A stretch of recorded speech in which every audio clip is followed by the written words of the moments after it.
Sir, hold on. They set the policies that did it. So of course they know it was going to happen. Yes. That's what I'm seeing. No, I mean and yet I'm seeing a lot of people who deny that. Well, I mean, none of that's your opinion. They've written hundreds of white papers. The Federal Reserve's admitted they were doing this. I mean, yeah. So if there's an intentional aspect to this, and you and I probably agree that there is, why would the various banks that own the Federal Reserve deflate the value of the dollar? That's my first question. Okay. You know what? Just give me all your questions, and I'll let you go and try to answer them, because it could take... I want to try to move quickly today, but this is a very important... Why deflate? Okay, what's the next one? Fair enough. As an analog to Irving Fisher's stamp script would be, I think, an antidote to any fractional reserve banking system's constriction of credit. So the second question has to do with how such a system would be implemented, how you think such a system would be implemented. And the third question has to do with the people who are responsible for what we're in. When considering the history of Bolshevism and the Communist Manifesto, when considering the protocols of the Elders of Zion, when considering Harold Rosenthal's interview and many other documents, what do you think the relationship between Zionism and the New World Order is? Do you think Zionism is a genuine racist movement? And really, that's about all I have. Okay, that's three huge questions. Why would the private Federal Reserve that controls the United States and gets to milk it, and where American taxpayers pay their money to the private Federal Reserve, why would they kill the goose that laid the golden eggs? Because they're internationalists, because the Federal Reserve has stock held in it by international groups and private families. That's on record. And so they must sacrifice the United States on the altar of globalism to bring in the new system. What did the Wall Street Journal last week with that headline about the New World Order's here, North American Union? They said, oh, this is the answer to fix the crisis. You're not going to have a good economy. You're not going to have a job and food on the table and clothes for your children and a car to drive to work and no vacations, no life, basically, depression, unless you do what we say. And that is all these different private central banks owned by the same families are now merging into one global bank that will set taxes, regulations, carbon taxes, micromanaging every part of your life. So they've answered it for you. They said decades ago in the Trilateral Commission documents in the 70s that we've covered ad nauseum that they would implode the economy around 2005, they're a few years behind, and merge the American Union, the Asian Union, the European Union together. Those agreements are already all been signed. We're already in an American Union, already merging with the European Union. As of 2 years ago, I have Bush on the White House lawn saying it with the leader of the European Union and Merkel, the head of Germany. And we have the Judicial Watch documents through Fourier. We're in it. And the public's just now being told by the Wall Street Journal and the New York Times that, oh, yeah, it is a North American Union. That'll fix the crisis. So, see, they always get us 4 or 5 steps ahead and then tell us about a step 5, 6 steps behind. That's how they do this. You know, they build the camps, then they introduce legislation. Oh, we're going to legalize camps and have the local police under it and the local clergy. I said I was going to blitz through phone calls. These questions are so important, it's hard to not answer them all.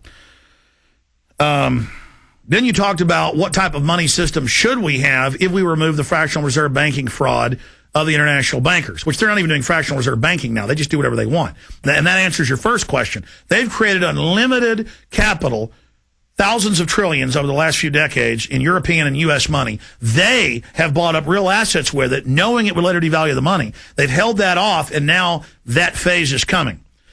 So that's what's happening there. What type of system should we have? If we had a good government, if the people were involved and educated about fractional reserve banking and educated about paper script, it really does grease the skids of the economy.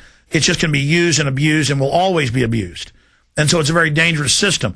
Set currencies of silver or gold or tally sticks or seashells or wampum, glass beads, whatever people have used throughout history, salt, sugar, spices, frankincense and myrrh, that can all be misused and cornered. People always go in history when that happens and buy up the key distribution of that, the key production of those things, and then they manipulate that.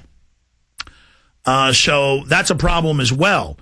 But it's better than a fiat system run by the elites. Could we have a fiat system run by the government? I tend to lean towards that and disagree with Ron Paul and the Austrian School of Economics about their gold-back system, because we're so deep into this that we'd have to extricate ourselves. And Ron Paul has said it would take some time. So I think a hybrid of the two systems, I think competing monetary systems are the answer. So perhaps we can have a script system, a private script system, or group of script systems, and then a government system, and then at the same time have a barter system, with gold and silver that would be done also off of script. Then you're back to the goldsmiths who would only have so much gold in their vault, then issuing too much script, and then buying off politicians with their undue capital that's really fiat.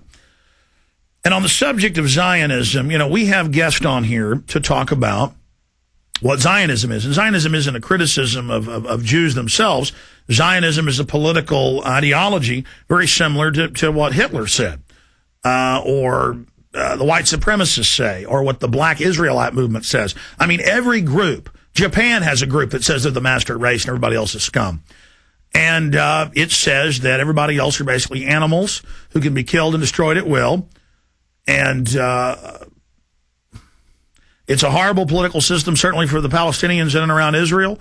And so I am in opposition to that apartheid-type system. I think it's very hypocritical that Israel can do things that's way worse than what South Africa did, and it's A-OK with the media. But then what South Africa did was bad. No, it's both equally bad. And this is the thing. Humans do this to humans. Europeans, before they took over Africa, they had slave Europeans. And then as soon as they revolted, they said, well, we'll just grab these people as slaves. And they had black folks there selling them, because blacks had humans enslave each other. And we have to come to the realization of that system throughout history and expose it. I mean, what's the drug war? Millions and millions of nonviolent marijuana smokers staying in prison longer than violent offenders. Why? Because a marijuana smoker is a good worker. They're not on pot. They're not stoned. They're not crunking, as Paul Hartman would say. And and so it's slavery. It's slavery legalized. But I also don't like to bash Israel too much, because I don't want to be in association with all the other tribal groups that make up exaggerated stuff about Israel, go crazy about Israel, hate all Jews, make it a big thing. I don't like all this tribalism, all this racism, whatever you want to call it. Now, I just spent 10 minutes with one caller. I've got to somehow get to more callers here. But Michael in North Carolina, you're on the air. Welcome. I really enjoyed your speech. What speech was that? The speech that you were just talking about. Okay. Your 3 questions. I can't say I disagreed with anything that you said in particular. I would like you to talk a little bit more about Irving Fisher's stamp script, but that's about it. I have read about that. I'm familiar with it, but I'm not that big an expert on it. Why don't you explain it to folks? Okay, Irving Fisher's stamp script had to do with getting to the fundament of what is money. And what is money has to do with labor. It doesn't have to do with the value of gold. It doesn't have to do with the value of silver or any other precious metal. It doesn't have to do with the value of land. It has to do with the value of labor and how you put value on that and how you trade value for that in small communities. Yes, and then getting local scripts, which everybody agrees upon, and then there's a known amount that's out there, and it's just an agreed-upon mode of exchange for your labor, for your time, for your energy.